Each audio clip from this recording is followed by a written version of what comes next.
Om Swastiastu. Pada video presentasi ini, kami akan membahas materi dari mata kuliah Akuntansi Pemerintahan, yaitu materi 3, Kerangka Konseptual Akuntansi Pemerintahan. Sebelum kami memaparkan materi, izinkan kami kelompok 3 untuk memperkenalkan diri terlebih dahulu. Pertama, saya sendiri, Igusti Ayu Agung Pratnyadewi dengan NIM 2017-05-1113. Yang kedua ada Ide Bagus KD Pramudia dengan NIM 2017-05-1099. Yang ketiga ada Kadek Tiana Putri dengan NIM 2017-05-1120.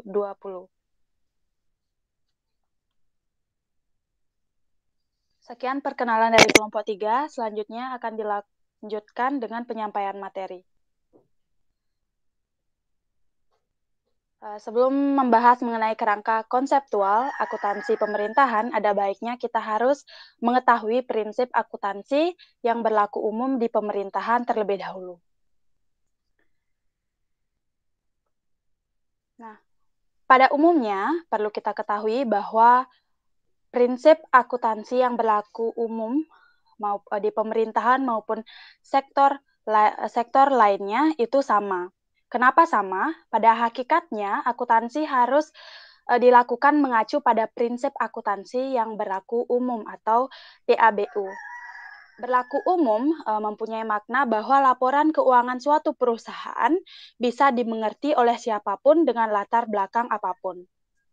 Nah, PABU ini membantu para akuntan dalam menerapkan prinsip-prinsip yang konsisten pada organisasi yang berbeda. PABU merupakan standar akuntansi yang harus diikuti dimanapun profesi akuntansi berada. Nah, jika tidak ada PABU, maka sebuah entitas akuntansi harus membuat laporan keuangan dalam banyak format. Karenanya banyak pihak yang berkepentingan.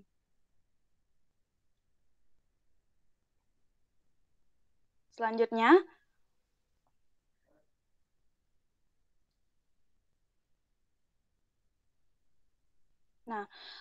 adapun bentuk dari PABU ini itu mencakup konvensi, aturan, dan prosedur yang diperlukan untuk merumuskan prinsip akuntansi yang berlaku umum pada saat tertentu.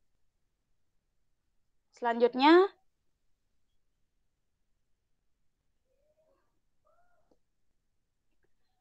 prinsip akuntansi berlaku umum mengacu pada berbagai sumber. Nah, sumber acuan prinsip akuntansi berlaku umum di Indonesia menurut Ikatan Akuntan Indonesia atau IAI adalah yang pertama, yaitu prinsip akuntansi yang diterapkan dan atau dinyatakan berlaku oleh Badan Pengatur Standar dari IAI.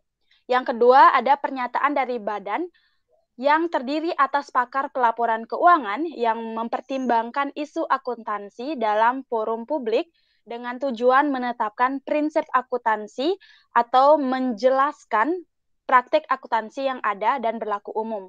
Dengan syarat, dalam prosesnya penerbitan tersebut terbuka untuk dikomentari oleh publik dan Badan Pengatur Standar dari IAI. Tidak menyatakan Dan Badan Pengatur Standar dari IAI itu tidak menyatakan keberatan atas penerbitan pernyataan tersebut.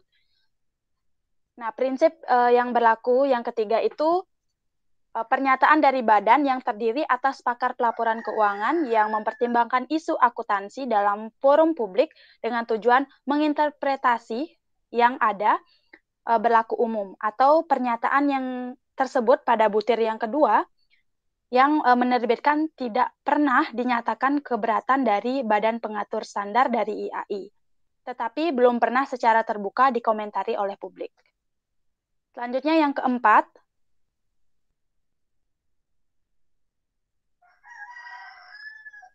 praktik atau pernyataan resmi yang secara luas diakui sebagai berlaku umum karena mencerminkan praktik yang lazim dalam industri tersebut, atau penerapan dalam keadaan khusus dari pernyataan yang diakui sebagai berlaku umum, atau menerapkan standar akuntansi internasional atau standar akuntansi yang berlaku umum di wilayah lain yang menghasilkan penyajian substansi transaksi secara lebih baik. Selanjutnya, intinya adalah prinsip akuntansi yang berlaku umum di pemerintahan dan di sektor manapun prinsipnya sama. Prinsipnya sama, namun sumber acuan prinsip akuntansi berlaku umum di Indonesia adalah menurut Ikatan Akuntan Indonesia, yaitu atau IAI. Praktek akuntansi yang sangat dinamis seringkali akan menemui kondisi atau situasi yang belum diatur dalam PABU tersebut. Dalam situasi baru, sudah pasti tidak akan ada prinsip-prinsip yang berlaku umum. Jika entitas-entitas yang berbeda menerapkan kebijakan yang berbeda-beda, maka tidak terdapat mekanisme untuk menilai prinsip mana yang berlaku umum. Pada praktiknya, bukanlah suatu hal yang tidak mungkin bahwa semua akan dianggap sebagai prinsip-prinsip yang berlaku umum. Nah, di sisi lain, sebuah rekomendasi dari badan yang menetapkan standar secara otomatis akan dianggap menjadi berlaku umum tanpa melihat praktik-praktik lainnya. Tidak peduli seberapa tidak populernya rekomendasi yang diberikan tersebut. Nah, sekian materi prinsip akuntansi yang berlaku umum di pemerintahan yang dapat saya sampaikan. Selanjutnya adalah materi standar akuntansi pemerintahan yang akan disampaikan oleh rekan saya.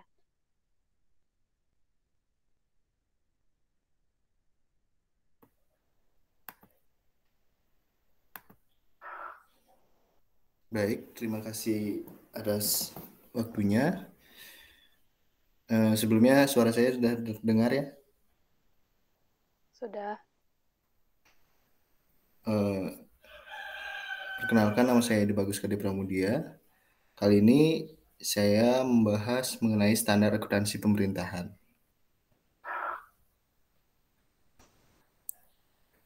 Untuk memecahkan berbagai kebutuhan yang muncul dalam pelaporan keuangan akuntansi dan audit di pemerintahan, baik pemerintah pusat maupun Pemda di Republik Indonesia, diperlukan sebuah standar akuntansi pemerintahan yang kredibel yang dibentuk oleh sebuah komite SAP. Komite SAP merupakan sebuah cerita panjang seiring dengan perjalanan reformasi keuangan di Indonesia. Kebutuhan standar dan pembentukan komite penyusutannya mulai muncul ketika desakan untuk penerapan IPSAS semakin kuat.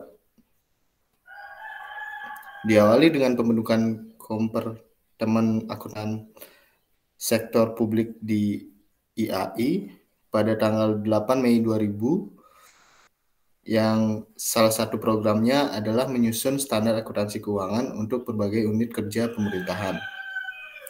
Keprihatinan akan situasi proses pelaporan keuangan sektor publik dijadikan satu-satunya alasan bagi peluncuran program pengembangan standar akuntansi. Dari proses tersebut dihasilkan exposure daftar standar akuntansi sektor publik yang dikeluarkan oleh Dewan Standar Akuntansi Sektor Publik IAI. Ada 6 exposure draft yang dikeluarkan. Antara lain ada penyajian laporan keuangan, laporan arus keuangan, koreksi surplus defisit, kesalahan fundamental dan perubahan kebijakan akuntansi, kemudian dampak perubahan nilai tukar mata uang luar negeri, kos pinjaman, laporan keuangan, konsolidasi dan entitas kendalian. Publikasi tersebut menjadi tantangan bagi pemerintah untuk segera bergerak mengeluarkan SAP.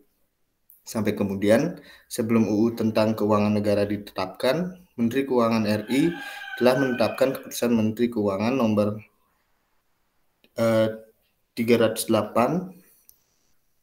garing KMK 012 2012 tanggal 13 Juni 2002 tentang Komite Standar Akuntansi Pemerintahan Pusat dan Daerah, sebagaimana telah beberapa kali diubah, terakhir dengan Keputusan Menteri Keuangan nomor 379/KMK 012/2004 tanggal 6 Agustus 2004. Komite ini berjalan dengan melibatkan banyak unsur yang secara formal dinyatakan terdiri atas unsur Departemen Keuangan, Departemen Dalam Negeri, dan unsur IAE. Selanjutnya, dengan dikeluarkan UU nomor 1 tahun 2004, penerapan Komite SAP dilakukan dengan keputusan Presiden dan telah diterbitkan Keputusan Pemerintahan Presiden Republik Indonesia nomor 84 tahun 2004 tentang Komite Standar Akuntansi Pemerintahan pada tanggal 5 Oktober 2004 yang telah diubah dengan Keputusan Presiden Republik Indonesia nomor 2 tahun 2005 tanggal 5 Januari 2005. KSAP bertugas mempersiapkan penyusutan konsep rancangan peraturan pemerintahan tentang SAP sebagai prinsip-prinsip akuntansi yang wajib diterapkan dalam menyusun dan menyajikan laporan keuangan pemerintahan pusat atau Pemda.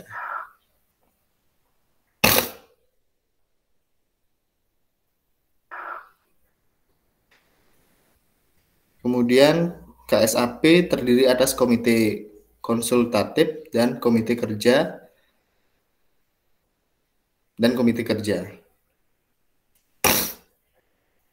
Komite konsultatif bertugas memberikan konsultasi atau pendapat dalam rangka perumusan konsep rancangan peraturan pemerintahan tentang SAP. Sedangkan komite kerja bertugas mempersiapkan, merumuskan, dan menyusun konsep rancangan peraturan pemerintahan tentang SAP. Dan dalam melaksanakan tugasnya dapat membentuk kelompok kerja. Dalam pelaksanaan tugas sehari-hari, KSAP melaporkan kegiatan secara berkala kepada Menteri Keuangan. KSAP bertanggung jawab kepada Presiden melalui Menteri Keuangan. Pengembangan SAP mengacu pada praktik-praktik terbaik di tingkat internasional dengan tetap mempertimbangkan kondisi di Indonesia, baik peraturan perundangan dan praktik-praktik akuntansi yang berlaku maupun kondisi sumber daya manusia. Selain itu, strategis peningkatan kualitas pelaporan keuangan pemerintah dilakukan dengan proses transisi menuju basis akrual. Saat ini, pendapatan, belanja, dan pembiayaan dicatat berbasis kas, sementara aset, utang, dan ekuitas dana dicatat berbasis akrual. Pada tahun 2007 dihadapkan proses transisi standar menuju basis akrual secara keseluruhan sudah selesai. SAP diterapkan di lingkungan pemerintahan, baik di pemerintahan pusat dan departemen-departemennya maupun di Pemda dan dinas-dinasnya. Penerapan SAP diyakini akan berdampak pada peningkatan kualitas pelaporan keuangan di pemerintah pusat dan daerah. Ini berarti informasi keuangan pemerintah dan juga terwujudnya transparansi serta akuntabilitas. Berikut adalah proses penyusunan SAP. Yang pertama, identifikasi topik, kemudian konsultasi topik kepada komite pengarah, kemudian pembentukan kelompok kerja, selanjutnya riset terbatas oleh kelompok kerja, kemudian draft awal dari kelompok kerja, kemudian pembahasan draft awal oleh komite kerja, selanjutnya pengembalian keputusan oleh komite kerja, kemudian pelaporan kepada komite pengarah dan persetujuan atas draft publikasian, kemudian peluncuran draft publikasian, dengar pendapat publik dan dengar pendapat terbatas, Selanjutnya, pembahasan tanggapan dan masukan atas draft publikasi dari dengar pendapat. Selanjutnya, permintaan pertimbangan kepada Badan Pemeriksa Keuangan atau BPK. Selanjutnya, pembahasan tanggapan BPK, finalisasi standar, pemberlakuan standar, dan yang terakhir, sosialisasi awal standar. Baik, selanjutnya akan dilanjutkan oleh rekan saya.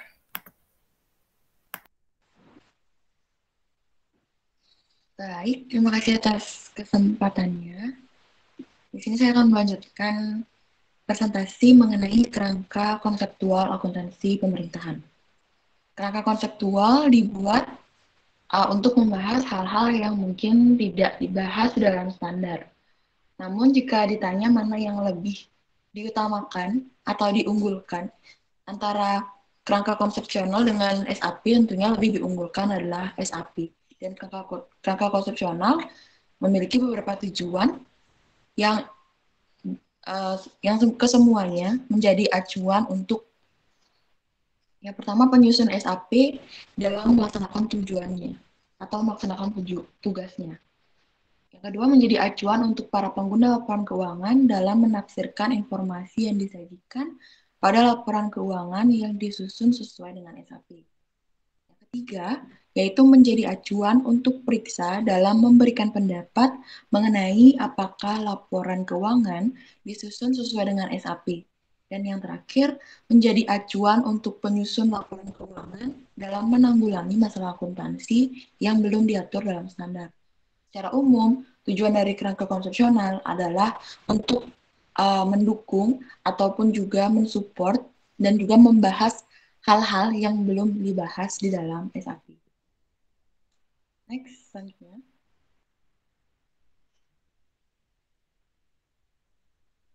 Selanjutnya, kita akan lebih mendalami lagi hal-hal yang dibahas dalam kerangka konseptual akuntansi pemerintah. Yang pertama, kita bahas adalah lingkungan akuntansi pemerintah itu sendiri.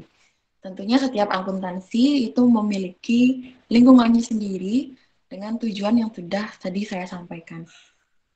Yang pertama, kita bahas dulu ciri utama pemerintahan dan pelayanan yang diberikan. Pemerintah itu kan sebagai entitas utama ataupun si entitas pelaporan yang membuat ataupun menjalankan akuntansi pemerintah.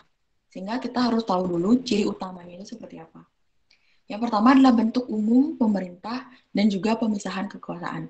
Kita tahu kalau di negara kita itu dibagi atas 3 kekuasaan ya. Ada legislatif, eksekutif, dan juga yudikatif. Eksekutif itu membuat rancangan belanja ataupun rancangan keuangan yang selanjutnya akan ditanyakan kepada legislatif untuk persetujuan. Nah, setelah mendapatkan persetujuan, maka eksekutiflah yang akan mengelola keuangan dan juga bertanggung jawab terhadap rakyat dan juga legislatif itu sendiri. Yang kedua adalah sistem pemerintahan otonomi dan juga transfer pendapatan. Otonomi itu kan dibagi atas 3 substansi ya, ada yang pusat, ada provinsi, dan juga kabupaten ataupun kota. Pemerintah yang lebih luas cakupannya, alias pemerintah pusat itu memberi arahan kepada pemerintah daerah dan tidak menutup kemungkinan ada daerah yang pendapatannya lebih tinggi dari pajak ataupun non pajak yang melakukan transfer pajak kepada daerah lain, biasanya lewat bagi hasil, alokasi dana umum, hibah, ataupun substansi, dan juga subsidi antar entitas pemerintah. Next, adanya pengaruh politik. Politik bukan berarti aneh-aneh ya. Politik itu diartikan sebagai usaha rakyat untuk membantu untuk kebaikan itu sendiri, sehingga campur tangan masyarakat berupa politik dalam keuangan itu sangat diperlukan untuk kepentingan yang ada di masyarakat itu sendiri. Yang terakhir adalah hubungan antara pembayaran pajak dengan pelayanan pemerintah. Perlu diketahui bahwa pajak dipungut itu bukan menjadi sumber pendapatan yang sifatnya sukarela, tapi bahwa pajak tersebut dipungut untuk selanjutnya diberikan langsung kepada, tidak diberikan secara langsung kepada masyarakat, bisa berupa pelayanan, bisa juga pelayanan yang dibuat pemerintah untuk bisa kita ukur efektivitas dan efisiensi dari pajak itu sendiri yang kita bayarkan, seperti itu. Yang kedua adalah ciri keuangan pemerintah yang penting bagi pengendalian. Jadi anggaran itu penting sekali bagi pemerintah sebagai bentuk pengendalian mereka terhadap pernyataan kebijakan publik, target fiskal, alat pengendalian anggaran pemerintah. Jangan sampai anggaran mereka melebihi kapasitas dan menunjukkan ketidakseimbangan. Dan sebagaimana bahwa anggaran yang mereka keluarkan itu bisa menjadi landasan penilaian untuk kinerja dari pemerintah. Selanjutnya adalah investasi aset yang dan tidak langsung menghasilkan pendapatan.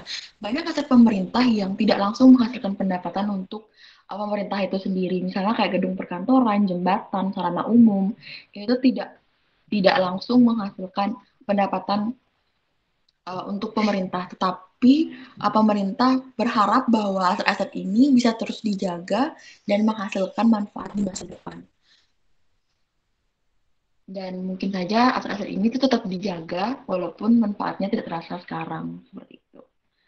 Yang terakhir itu kemungkinan penggunaan akuntansi dana untuk tujuan pengendalian. Akuntansi dana itu istilah di pemerintahan yang memisahkan kelompok dana itu menurut tujuannya, sehingga dalam pelaporan itu jelas tujuan dari keluarnya anggaran ini itu untuk apa. Next.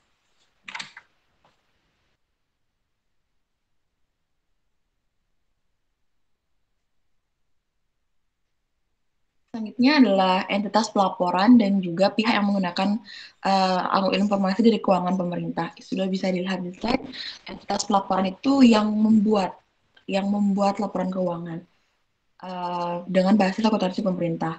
Itu bisa pemerintah pusat, daerah, masing-masing kementerian negara, dan juga satuan organisasi yang menurut undang-undang itu perlu menyajikan laporan keuangan. Dan pihak yang menggunakan keuangan pemerintah itu seperti masyarakat, wakil rakyat, lembaga pengawas, lembaga pemeriksaannya juga, pihak yang memberi ataupun berperan dalam proses donasi, investasi maupun pinjaman, dan yang terakhir itu pasti ke pemerintah lagi. Next.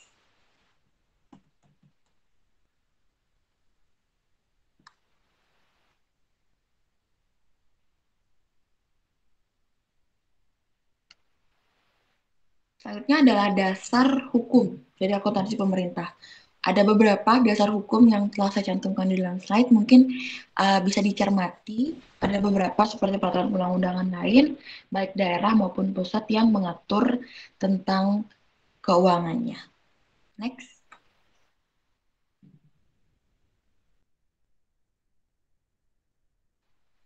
Selanjutnya kita bahas tentang 3 hal ini, ada asumsi dasar, karakteristik, dan juga laporan keuangan.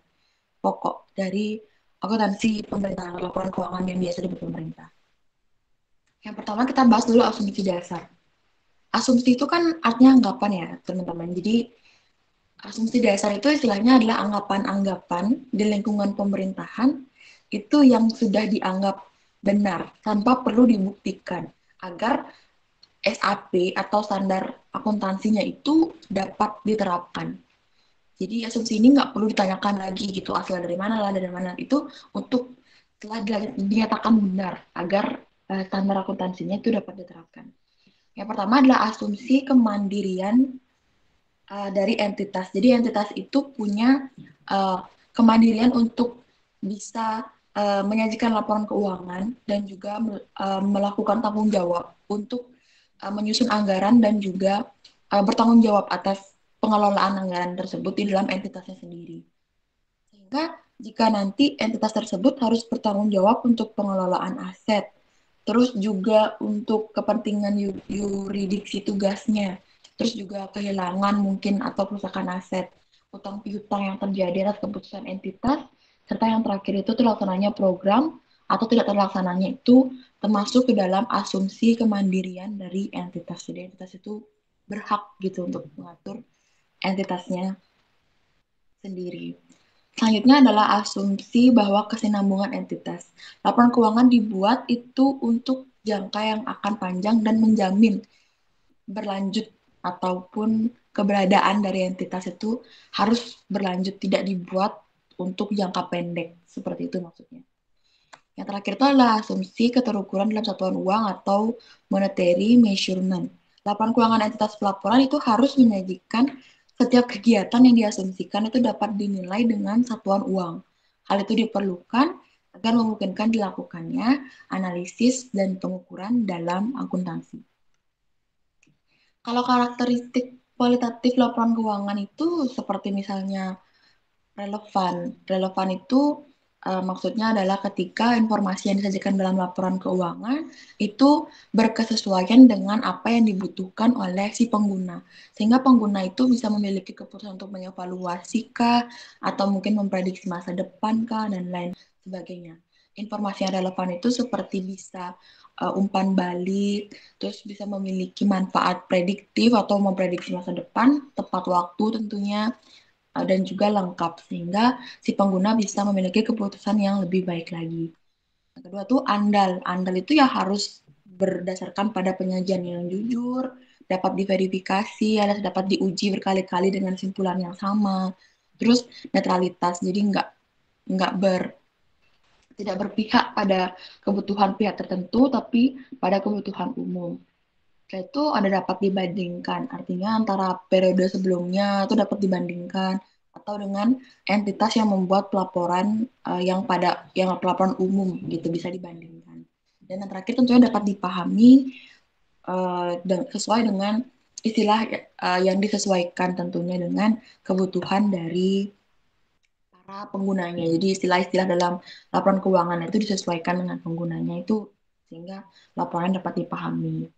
Terus untuk laporan keuangan pokok itu ada beberapa hal yang mungkin sudah dibahas di bab 2 ya.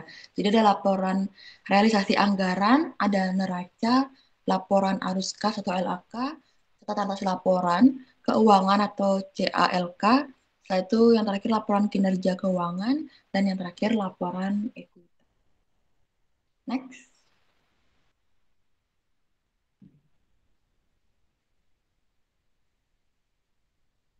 Selanjutnya kita akan bahas mengenai 8 prinsip dalam akuntansi pemerintahan.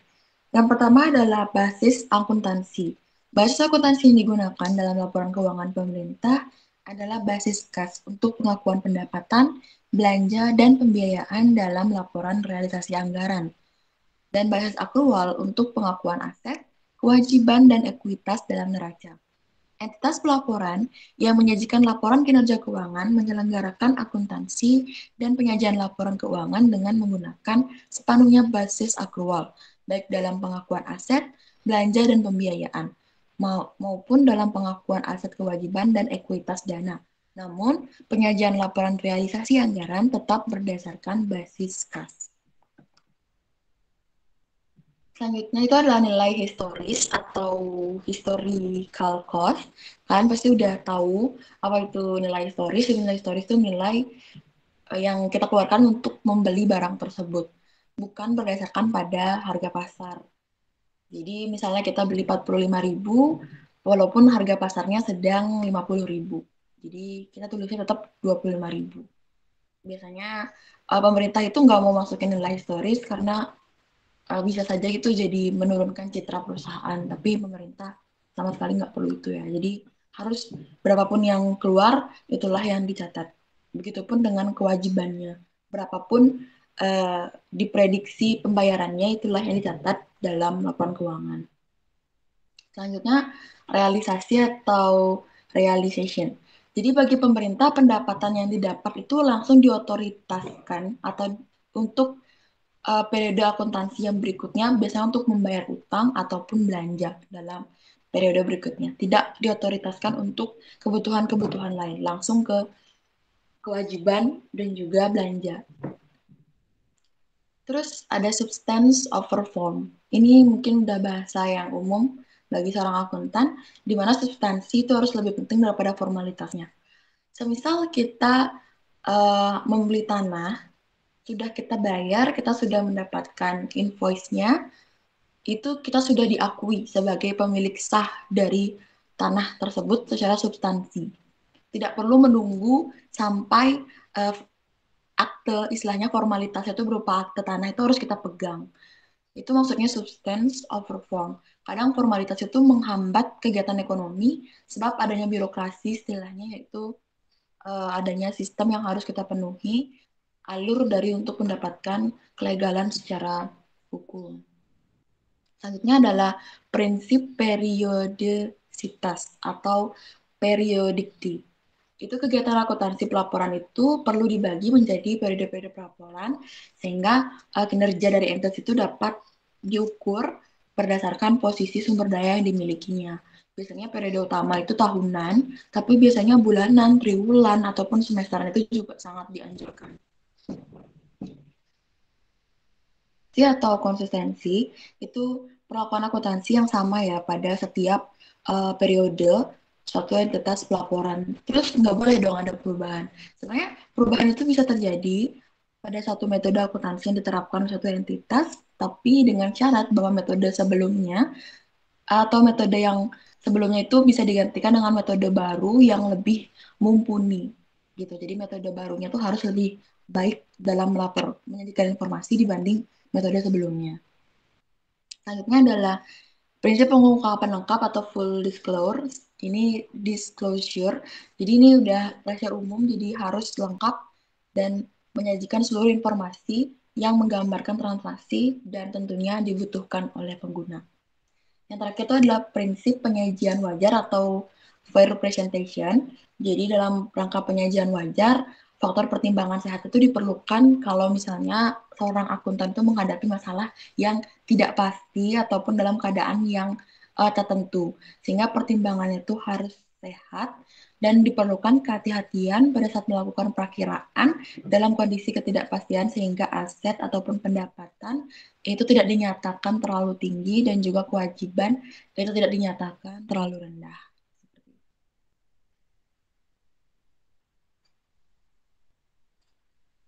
Baik, mungkin demikian yang dapat saya sampaikan mengenai presentasi pada pagi hari ini, pada video kali ini tentunya. Mewakili rekan-rekan yang lain, jika ada salah kata terkait dengan presentasi terkait konseptual dari akuntansi pemerintahan, kami minta maaf yang sebesar-besarnya. Semoga informasi dari kami bisa bermanfaat untuk pembelajaran kalian ke depannya. Mungkin demikian dari kami ucapkan Parama Santi, Om Santi Santi Santi Om, dan terima kasih.